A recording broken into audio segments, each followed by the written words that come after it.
1994, like 70 infected monkeys got out in our town, and the police came to YMCA summer camp and let the oldest kids leave to help them look for these monkeys, right? Are you serious? Yeah, and I remember like guys, they had guys with like rebel flags in their truck. I'm like, it's not a racial thing, guys. These are fucking 70. These are chimpanzees and macaws that are loose around town. You know, this isn't a gang that's moved in. You know, but I remember me and a couple of other kids. I still remember having a wet bathing suit on, cornering a fucking chimpanzee outside of a Kenny Rogers Roasters with a police officer and 3 other kids, like, rah, rah, rah, you know, by this drive-through. And this fucking fat elf of a woman honking at us like we're ruining her, you know, dream shake she's buying or whatever and her fucking cornbread while we're trying to fucking save our town from a fucking... Who knows what this monkey had? From a maybe yellow Planet fever. of the Apes apocalypse. Yeah, maybe something Walter Reed missed. Could have been yellow fever. Really? I tried to commit suicide. I tried to OD on a bottle of Theragram M. You know those what vitamins? Is that? Those vitamins? Yeah, I tried to OD on vitamins. And what'd you get? Just better? I just fell asleep. Damn. No. What did you get? Better? I'm just thinking like vitamins. It seemed like I didn't have. They didn't have OxyContin. Would you rather be blind or dickless, dude? These days, probably dickless, I think. I had a blind kid in my neighborhood when I was growing up, and actually, no, this dude was deaf, actually, and they beat him up for doing bad magic, because he was always doing all of this and shit, and people thought he was doing magic with no tricks, and they fucking beat him. So, I remember the first Wigger went to our school. I told you guys that before. The first Wigger, this kid Brian St. Pierre, went to our school, and they'd never seen it before, you know, and they thought he was mentally handicapped. They put him in. They made him eat the third lunch. You know, the third lunch, the special lunch where those kids are in there. You know, they make some of their own food and then they eat it. You know, to make them have a talent. And and he was in there, dude, this Wigger. So you'd have like, you know, you have like kids who really had mental illnesses and, you know, everything, all the DS and everything. And then you'd have fucking Brian St. Pierre wearing a Charlotte Hornets pullover, dribbling an invisible basketball all day, bro. Just posting up mental kids in the lunch line, bro. They'd never seen it. They thought he was mentally handicapped just because he wanted to, you know, play with the brothers. And then after that, they had a comedy room near me. This gentleman had half a limb.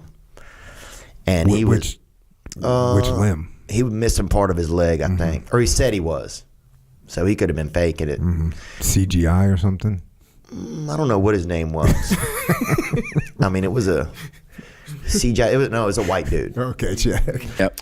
Well, we did a bunch of mushrooms, and we didn't... I don't know, we weren't really in the race or anything, but at one point we took over a table. Somebody had a table where they had all the cups of water, and we took it over right in the middle. And I'm just flying on mushrooms at this point, dude. I'm looking, you know, the Lord's looking for me, you know, and I'm looking for him, you know. We're gonna meet up that afternoon. But and people were running by in this race, you know, it's tens of thousands of people in this race.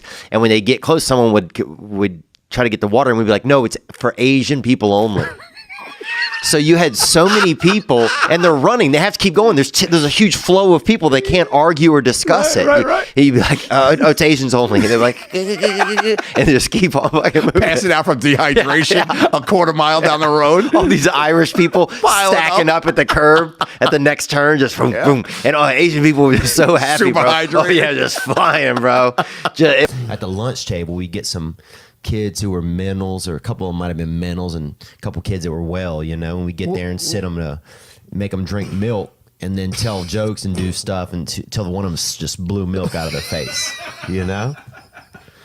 And if you get some straight up just couple mentals, boy, some straight up sawed off humans, you get them to straight up blow leche out their dome, dude. That's America right there. You know what I'm saying?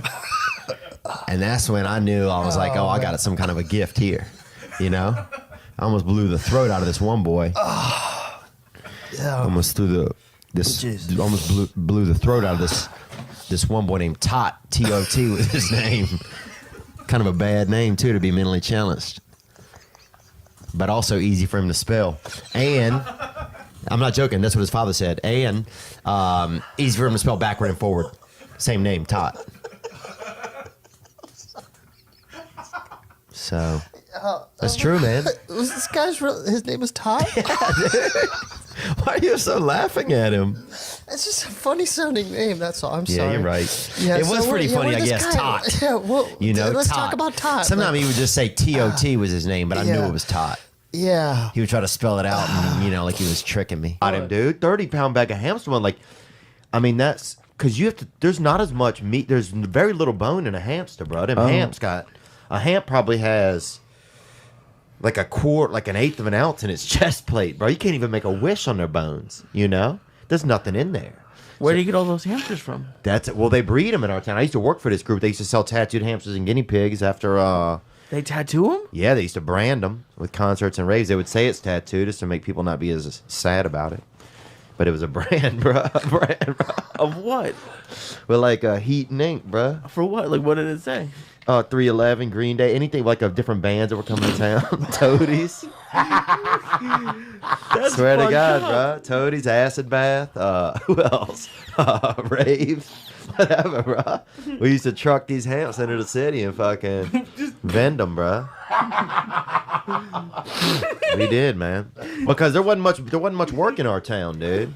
You had to get what you could get, and they had a man that bred hamsters, and then they had to do the tattoos, and they fucking met up, and that was a merger. That's big business, And they started A merger? they started doing it. Man, I got me some 300 mouse in my house and shit. And some other guy's like, you know what, man? I'm a pretty good tattoo artist.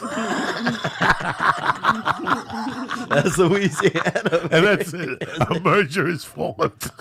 Girl in our town, we locked this big girl one time. We ate some acid, and we locked this big girl into a room at this party, and we kept going in there with fucking pots of fucking warm water, fucking pouring it on her. I feel bad. I feel horrible, dude. I didn't look. We was kids, and we were on acid, dude. And then, bro, You can't tell me this story when I'm straight. You gotta tell me on mushrooms. You locked the girl. I just remembered. How old were you? I just remembered How old it. were you? Probably 16. Oh, that's terrible. I know, but here's the thing. Let's say I was 14. That way it makes it sound not as bad, bro. But look, You were 8. No, she ate acid with us, bro. She ate acid with us, dude. And what happened was, and we kept going in the room with like these pots of warm. I don't know why we had the pots of warm water because I think we just were fucked up, dude. And we would like pour a little on her, but not like torture. She wasn't in a cage or nothing. She was just, free range in this room, right? But I think she was scared to come out. And then one time we went in, bro. We heard this loud sound, and we went in, and I wonder why. she had ran against one of the walls so hard, bro. Had fucking moved the entire wall in this house, dude. Huge girl, about 240 pounds. Beautiful girl, too. The most beautiful, biggest girl that I've ever known. Oh my God. Beautiful girl. Beautiful hair, beautiful face. Large and beautiful. But she fucking got lifted, bro. And thanks, brother. We're not racist, or I'm not trying to be. I have some flare-ups in traffic, but overall, I'm good. I'm doing my best, man. I'm out here on the front lines of not trying to be, brother. Well, dude, look, bro. And the baptism, dude, I freaking still remember, dude. I remember taking a couple extra sips when I was under that water, bro. You were what I'm saying? guzzling. Oh, yeah, dude, I'm staying down there. Some people tell me I look like Ben Affleck. Some people tell me I look like Ben Stiller. There's Yeah. a big difference. You look like Ben Better. I know that. Yeah, dude. So I Sorry, fucking, bro. yeah, dude. You look like somebody who's fucking using performance-enhancing drugs to swim. That's what you look like, Dude, you look like Rhea Perlman. Do I really? You got Rhea Perlman hair. She's talented. She is, bro. Cheers was a good show. Sometimes I feel like CBS is my Cheers because I'm always getting STDs.